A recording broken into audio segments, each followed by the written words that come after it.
ಒಬ್ಬರು ಜೋಕರ್ ಇದ್ರೆ ಸಂತೋಷ್ ಲಾಡನ ಜೋಕರ್. ಬರೀ ಪ್ರಧಾನಮಂತ್ರಿಗಳನ್ನ ಟೀಕೆ ಮಾಡೋದ್ರಿಂದ ದೊಡ್ಡ ನಾಯಕನಾಗ್ತಾನೆ ಅಂತ ತಿಳ್ಕೊಂಡಾರ ಅವರು. ಅದು ಅವ್ರ ಮೂರ್ಖತನದ. ಅವರು ಜವಾಬ್ದಾರಿಯಿಂದ ವರ್ತನೆ ಮಾಡಬೇಕು, ದೊಡ್ಡವ್ರ ಬಗ್ಗೆ ಹೆಂಗೆ ಮಾತಾಡಬೇಕು ಅನ್ನುವಂಥ ಜವಾಬ್ದಾರಿಯಿಂದ. ಏನು ಒಂದು ಲಿಮಿಟೇಷನ್ ಅದ ಪ್ರಧಾನಮಂತ್ರಿನ ಟೀಕೆ ಮಾಡಲಿಕ್ಕೆ. ಅಲ್ಲ ಒಂದು ನಿಮಿಷ ನೋಡ್ರಿ. ಅಲ್ಲಲ್ಲ ಕೇಳ್ರಿ. ಇರಲಿಲ್ಲ.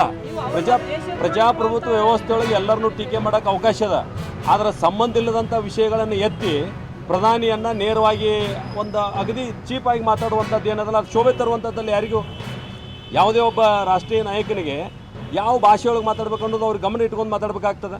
ಒಬ್ಬ ರಾಜ್ಯದ ಮುಖ್ಯಮಂತ್ರಿ ಅವರು.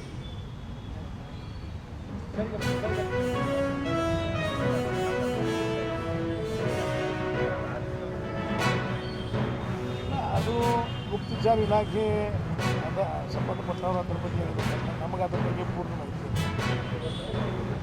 ಅದು ಹಣ ಬಂದ ನಂತರ ಆಗಿದ್ದು.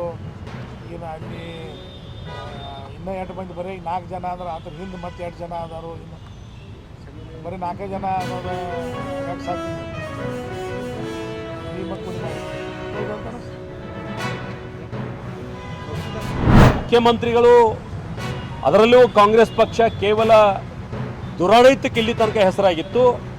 ಇವತ್ತು ಒಬ್ಬ ಪೊಲೀಸ್ ಅಧಿಕಾರಿಯಾಗೆ ಕೈ ಮಾಡೋದ್ರ ಮುಖಾಂತರ ಅವರ ದುರಹಂಕಾರವನ್ನು ಇವತ್ತು ಎತ್ತಿ ತೋರಿಸಿದ್ದಾರೆ. ಮುಖ್ಯಮಂತ್ರಿಗಳು ತಮ್ಮ ಸಂಯಮವನ್ನು ಕಳ್ಕೊಂಡಿದ್ದಾರೆ. ಹೀಗಾಗಿ ಈ ರೀತಿ ನಮ್ಮ ಕಾರ್ಯಕರ್ತರ ಮೇಲೆ ಹಲ್ಲೆ ಮಾಡ್ತಕ್ಕಂಥದ್ದು ಅಥವಾ ಅವ್ರ ಮೇಲೆ ಕೇಸ್ ಹಾಕ್ತಕ್ಕಂಥ ಒಂದು ಕ್ರಮ ಏನಿದೆ ಅತ್ಯಂತ ಖಂಡನೀಯವಾದಂಥದ್ದು. ಒಂದು ಸರ್ಕಾರವಾಗಿ ನೀವು ಕೇಂದ್ರ ಸರ್ಕಾರದ ವಿರುದ್ಧ ಪ್ರತಿಭಟನೆ ಮಾಡಲಿಕ್ಕೆ ನಿಮಗೆ ಹಕ್ಕಿದೆ. ಈ ಬೆಳಗಾವಿ ನಾಡಿನ ಮಹಿಳೆಯರು ನೀವೇನು ಪಾಕಿಸ್ತಾನದ ಪರವಾಗಿ ಕೇವಲ ಮತ ಬ್ಯಾಂಕ್ ಆಧಾರದ ಮೇಲೆ ಒಂದು ಸಮಾಜವನ್ನು ತುಷ್ಟೀಕರಣ ಮಾಡುವಂಥ ರೀತಿಯಲ್ಲಿ ನೀವೇನು ಹೇಳಿಕೆಯನ್ನು ಕೊಡ್ತಾ ಇದ್ದೀರಿ, ಅದನ್ನು ಕೂಡ ಈ ರಾಜ್ಯದ ಮತದಾರರು ಪ್ರಶ್ನೆ ಮಾಡಲಿಕ್ಕೆ ಹಕ್ಕಿದೆ. ಅದನ್ನು ಬಂದ್ ಮಾಡ್ತಕ್ಕಂಥ ಶಕ್ತಿ ಕಾಂಗ್ರೆಸ್ಗೂ ಇಲ್ಲ, ನಿಮಗೂ ಇಲ್ಲ ಅಂತಕ್ಕಂಥದ್ದು ಇವತ್ತು ನಾವು ಹೇಳಬೇಕಾಗಿದೆ. ಹೀಗಾಗಿ ಇವತ್ತು ನಾನು ಪೊಲೀಸ್ ಇಲಾಖೆಗೂ ಕೂಡ ವಿನಂತಿ ಮಾಡ್ತೇನೆ. ಯಾವ ಮುಖ್ಯಮಂತ್ರಿ ನಿಮ್ಮ ಇಲಾಖೆಯ ಒಬ್ಬ ಅಧಿಕಾರಿ ಮೇಲೆ ಕೈ ಮಾಡ್ತಕ್ಕಂಥ ಒಂದು ದಾರ್ಷ್ಟ್ಯವನ್ನು ತೋರಿಸ್ತಕ್ಕಂಥ ಸಂದರ್ಭದಲ್ಲಿ ನೀವು ಕೇವಲ ಸರ್ಕಾರ ಹೇಳಿದ್ದನ್ನು ಕೇಳಿ ಅವ್ರ ಮೇಲೆ ವಿನಾಕಾರಣ ಕೇಸ್ ಹಾಕುವಂಥ ಒಂದು ದುಷ್ಕೃತ್ಯಕ್ಕೆ ಹಿಡಿಬಾರದು.